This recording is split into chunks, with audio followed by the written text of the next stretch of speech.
ผักกาดก็รักเอาแถวหนาห้องเมื่อปลูกเองรักเลยเจ้าของเขาบ่อยู่รักเงินไปใช้บุไรเด้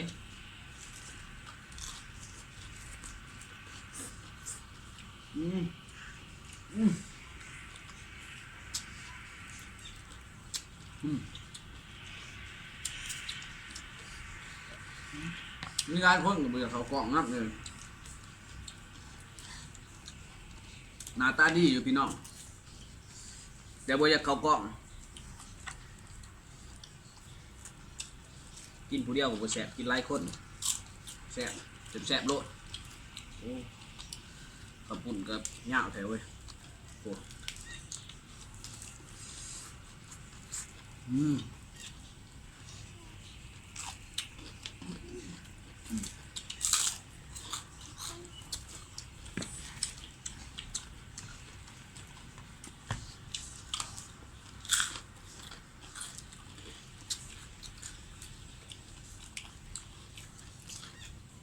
เลยเฮ็ดคลิปลง YouTube ต้นน่ะกลายเดือนน่ะ2-3 เดือนกำลังมาเฮ็ดห่างเหินหลายเดือนเติบพี่น้องที่ว่าไปบำบัด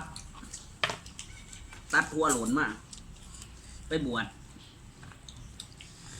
ชมาพี่น้อง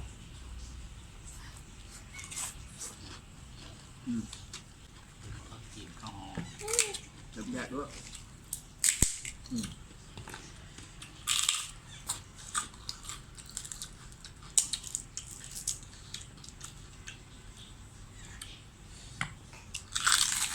มันตัดแขนเลย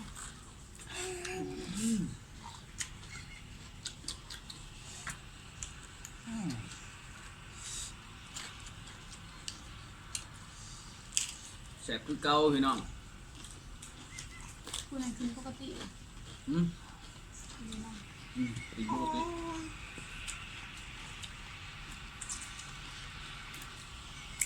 กำลังตื่นแต่นอนพอคั่วคนตั้มมาคุงกินกับกระปุ่นโอ้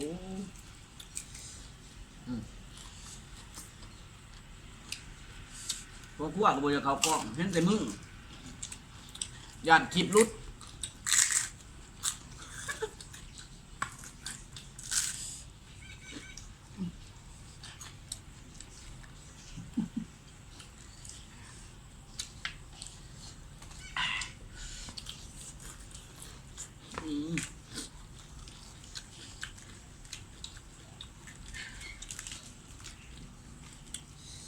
กินอาหารแบบบานๆตั้มมะพุงใส่กระปุ่นพักปลูกเอง มันจะคล้องนะปุ๊บแล้วหลักคล้อง บ่แม่นเจ้าของปลูกหาหลักเอาโอ้เส้นกระปุ่นนี่ก็แข็งดีเว้ยทัดกระบุขาด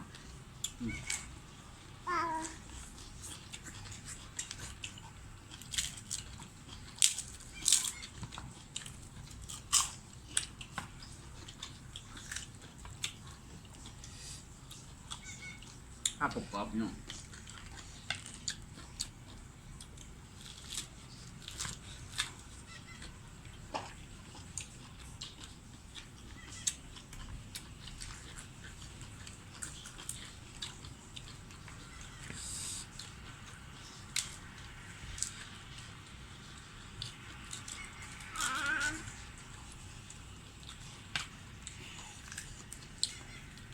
กินเสลียงมึง โอ้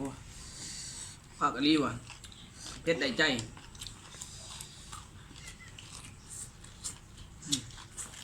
เรื่องแค่ใหม่มันไม่เพชร อืม อยากกินแกงใหม่ถ้าเกิด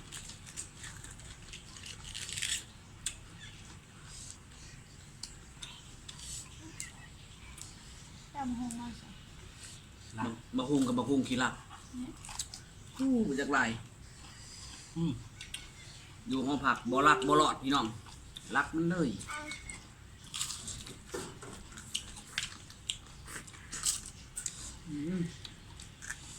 เมื่อกินข้าว ข้าวปุ่นนี้ พอ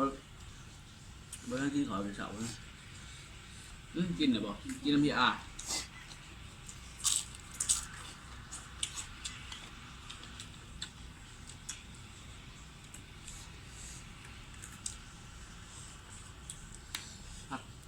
มีแต่พักกัน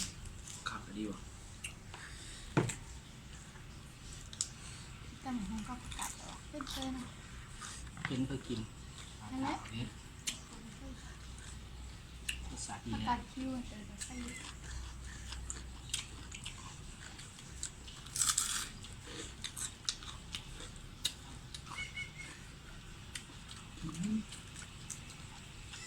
ก่อยป้านั้นนะคะคนที่ไหน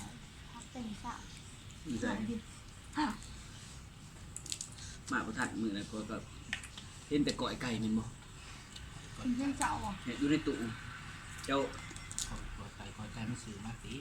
ผมเห็นนะก่อยยังว่าเจ้าเอาขัวเหมียน กดปลาขี่ พัก มั เต็ น ม บ่ สามช่องคนไก่ดิบ กดปลาเดือนนี้หนึ่งบอกเอาไว้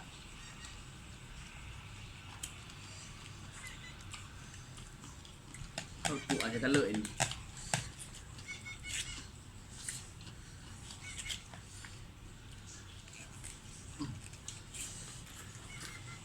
ที่มา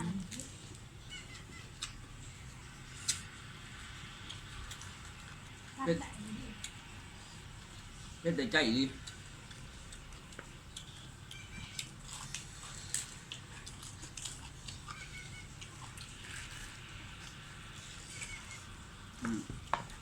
ตุ้ยคำสุดท้ายพี่น้อง